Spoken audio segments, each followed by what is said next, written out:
How's it going, everybody? I hope you're all doing well. Okay, so ASMR videos which began to appear around 2010 are now ubiquitous on YouTube. They garner millions and millions of views. Now, of course, ASMR is an acronym. So what does it stand for exactly? Well, from what I can gather, it stands for Autonomous Sensory Meridian Response. And in the words of the person who came up with this name, what it describes is this. It describes the experience of tingling sensations in the crown of the head in response to a range of audio-visual triggers such as whispering and tapping and hand movements. So if you haven't seen them, basically what these videos show are people sitting behind microphones whispering to their viewers, along with brushing and scratching and generally caressing objects of various sorts. They refer to many of these sounds, whether they're tactile or auditory, as triggers. And what they mean by trigger is basically a stimulus that causes the ASMR sensation, which is the tingling and more generally a relaxed and pleasurable experience. Okay, now the question I want to explore is, why is ASMR so popular? And in doing so, I want to try to take a more speculative and philosophical approach rather than a psychological or physiological one. Okay, so I think the attraction of ASMR is partly explained by the fact that it taps into some of our vital needs in our technological and overstimulated age. Or to put this another way, ASMR might seem like some sort of superficial YouTube phenomenon, but actually, I think its appeal points to something much deeper. It points to a hunger for touch and intimacy and presence in a digital world. In other words, in our age of abstraction and disembodiment and loss of human contact, maybe the appeal of ASMR is that it offers a kind of sensory rebellion against all of this. And actually, an important philosopher that comes to mind here is the French thinker Maurice Merleau-Ponty. So I'm generalizing here, but for Merleau-Ponty, our body, it's absolutely central. And that's because for him, it's the very condition or ground of experience. And what's more, it's always enmeshed with the world. Or to put this another way, it's the body, not pure consciousness, that's the primary site of knowing the world. We perceive with and through the body. Well, okay, so this emphasis on and this connection to our lived body, as Merleau-Ponty called it, this is something that seemingly disappeared in our technological disembodied age, right? I mean, today we live in our minds, or we live online. We live as minds or as avatars floating above the world instead of as bodies living through it. This is intelligence without flesh. It's navigation without walking. Well, I think that one could argue that part of the appeal to ASMR is that even though somewhat paradoxically it's through a screen, it reawakens and brings us back to the body. It's a kind of sonic re-embodiment. It uses amplified sound to simulate touch and intimacy, and so gives the sense that someone is close to you, and maybe more importantly, that you are close to the world itself. Maybe another way of coming at this is that, like Merleau-Ponty's project, ASMR could be seen as a kind of rescuing of the senses, as a kind of much-needed restoration of the richness of perception in a world that privileges the abstraction and the screen and the flatness of things.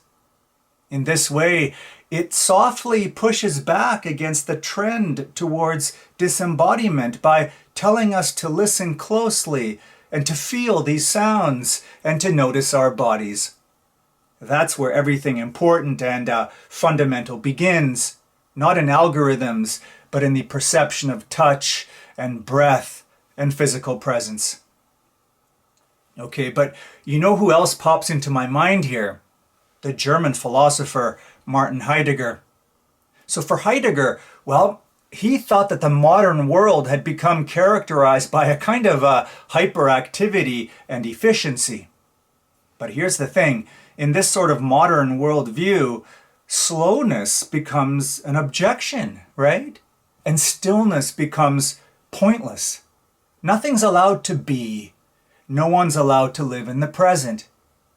Now, what Heidegger recommended is something he called dwelling. And by dwelling, he doesn't just mean to live in a certain place. No, he means to be in attunement with your surroundings. Or as he might say, it's to live poetically. It's to attend to the rhythms and the textures of your environment. It's also not to force anything. It's to just be in that space that you're in. Well, this is where something like ASMR becomes strangely relevant. And that's because, like Heidegger's counsel, it too encourages us to slow down and to listen deeply and to dwell and to be present, if only for a few minutes, with the sound of a whisper or the brushing of a microphone or the crinkling of a paper. And here's the amazing thing. These sounds, they are all small, inefficient sounds. They do nothing. There's no sense of efficiency or urgency associated with them.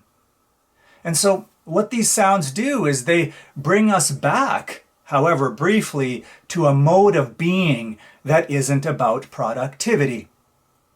Well, Heidegger might see this as a kind of tender resistance, a quiet refusal of speed and of conquest, a return to the nearness of things, a return to the feeling of home. Actually, it's hard not to see in the spirit of all of this a Buddhist resonance too. And of course here I'm thinking of something like mindfulness. So let me explain. So in Buddhism, generally mindfulness is something like the practice of being fully present with what is, or simply attending to the raw experience of the now. It's to ground awareness in body or sensation or sound. It could be focusing on your breath or on a soft flame or on the feeling of your feet on the ground. Nothing dramatic, right? Well, it could be argued that ASMR at its core is also something like an exercise in radical attention. That is, you're not being distracted or pulled in 5 different directions. You're just listening. You're listening to the sound of breath or to fingers tapping or to soft crinkling. This has nothing to do with content, but simply the quality of presence. And like in Buddhism, in ASMR, it's the simple sensations that become the most powerful anchors to the present. That's to say, you're not far away in time, lost in your thoughts. No, through your senses, you're in direct contact with reality. You're returned to the immediacy of experience. You're in the moment. And in a world that constantly pulls us away from the present and conspires against being freed from time's grasp, that's a kind of temporary liberation. Bye for now.